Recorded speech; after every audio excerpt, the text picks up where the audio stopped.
Process of respiration. Number 1 breathing, number 2 external respiration, number 3 internal respiration, number 4 cellular या फिर cell respiration.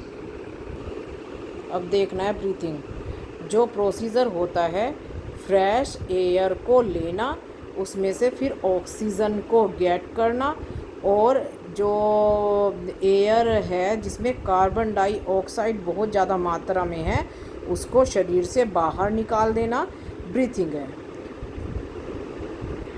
ये physical और mechanical process है और ये पंपिंग करना, एयर की पंपिंग है इनसाइड या फिर आउटसाइड लंग से ले जाने की। मतलब लंग से इनसाइड और आउटसाइड एयर को ले जाने के लिए जो पंपिंग होने का प्रोसीजर है वे ही ब्रीथिंग है। अब है मैकेनिज्म ऑफ ब्रीथिंग।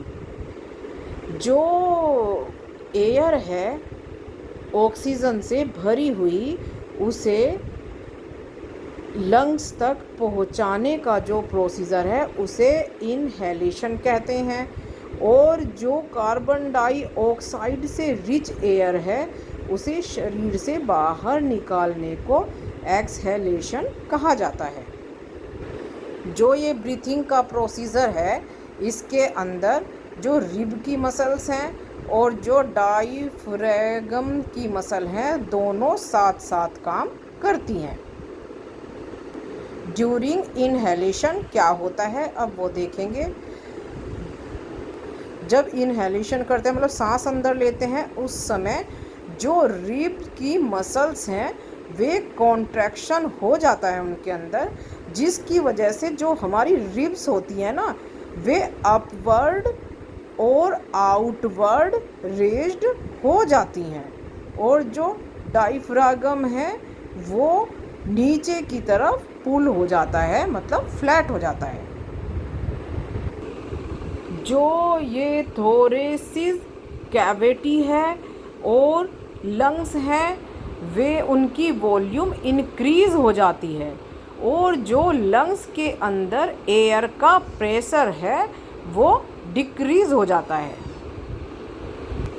जो फ्रेश एयर है एटमॉस्फेयर से वो बड़ी हाई प्रेशर से रश होती है लंग्स में। किसके थ्रू? नोस्ट्रिल के थ्रू और एयर पैसेज के थ्रू। इससे क्या होता है, लंग्स जो होते हैं वे फ्रेश एयर से फिल्ड हो जाते हैं अच्छे से।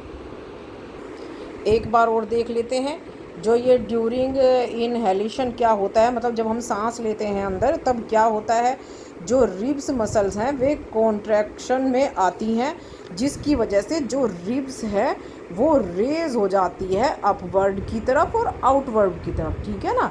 और जो ये डायफ्रागम होता है वो पुल्ड डाउन हो जाता है, मतलब नीचे की तरफ हो जाता है।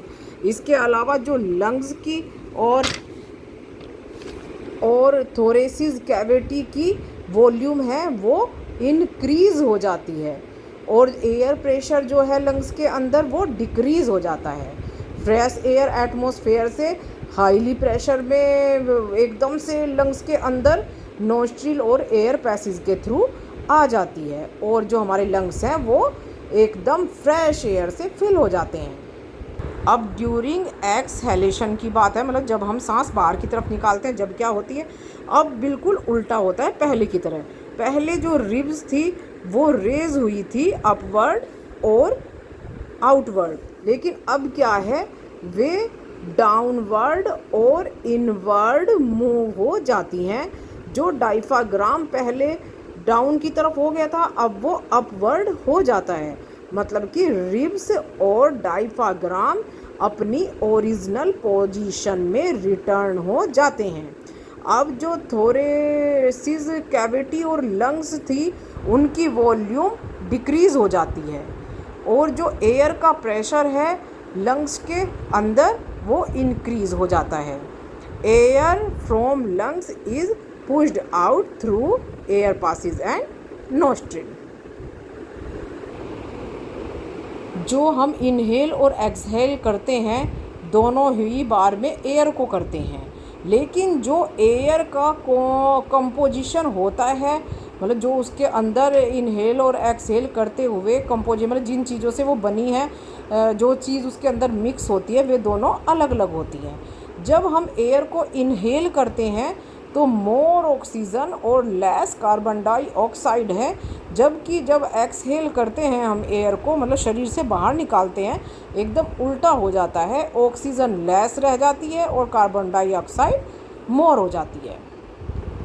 अब जो ब्रीथिंग रेट है उसके बारे में हम जानते हैं। जब हम इनहेलेशन या फिर एक्सहेलेशन करते हैं वो हमारा कंटिन्यू होता रहता है और अल्टरनेटिव होता रहता है, मतलब एक बार इनहेल करेंगे, एक बार एक्सहेल करेंगे।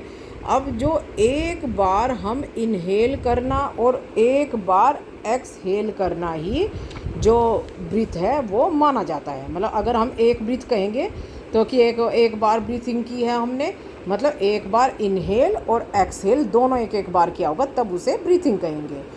1 मिनट में कोई भी आदमी जितनी बार ब्रीथिंग करता है, इस पीरियड को ब्रीथिंग रेट कहा जाता है।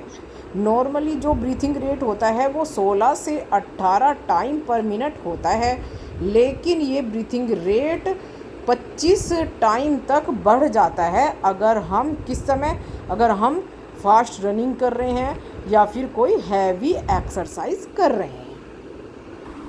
अब है ड्यूरिंग एक्सटर्नल रेस्पिरेशन में क्या होता है।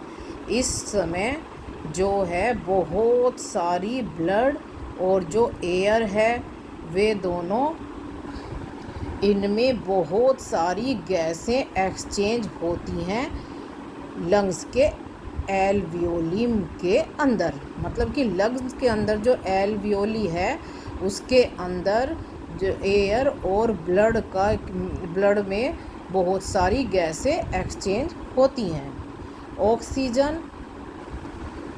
ऑक्सीजन ब्लड के अंदर से ब्लड के अंदर आ जाती है एल्वियोली से, मतलब एल्वियोली में जो ऑक्सीजन होती है वो ब्लड के अंदर आ जाती है और फिर वो हीमोग्लोबिन से कंबाइन होकर एक टेम्परेरी कंपाउंड बनाती है जिसे ऑक्सी हीमोग्लोबिन कहा जाता है। जो ये ऑक्सी हीमोग्लोबिन होता है वो ब्लड पूरी बॉडी के सेल्स में कैरी कर देता है, मतलब ले जाता है। दूसरी तरफ जो ये कार्बन डाइऑक्साइड है वे ब्लड के थ्रू एल्वियोली के अंदर एंटर कर जाती है। ओके, मतलब इसमें जो गैसें हैं बहुत सारी वे एक्सचेंज होती हैं एयर और ब्लड के अंदर, जो लंग्स है उसकी एल्वियोली के अंदर। जो ऑक्सीजन है वो ब्लड में आ जाती है, कहाँ से, एल्वियोली के अंदर से, और ये हीमोग्लोबिन के साथ कंबाइन होकर एक टेम्परेरी कंपाउंड बनाती है जिसे ऑक्सी हीमोग्लोबिन कहते हैं। और जो ये ऑक्सी हीमोग्लोबिन है वो ब्लड पूरी बॉडी सेल्स के अंदर लेकर चला जाता है और कार्बन डाइऑक्साइड को ये ब्लड लंग्स के अंदर जो एल्वियोली है उसके अंदर एंटर करा देता है।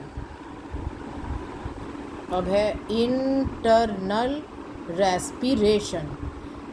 ऑन रीचिंग द सेल, मतलब सेल्स में पहुंचने के बाद ये ऑक्सी हीमोग्लोबिन जो है वो ऑक्सीजन रिलीज़ करता है ब्रेक डाउन होके, और जो ये रिलीज़ ऑक्सीजन है वो ब्लड के थ्रू सेल्स में एंटर करते हैं। ऑन द अदर हैंड जो कार्बन डाइऑक्साइड है वे सेल्स से ब्लड में एंटर करती हैं।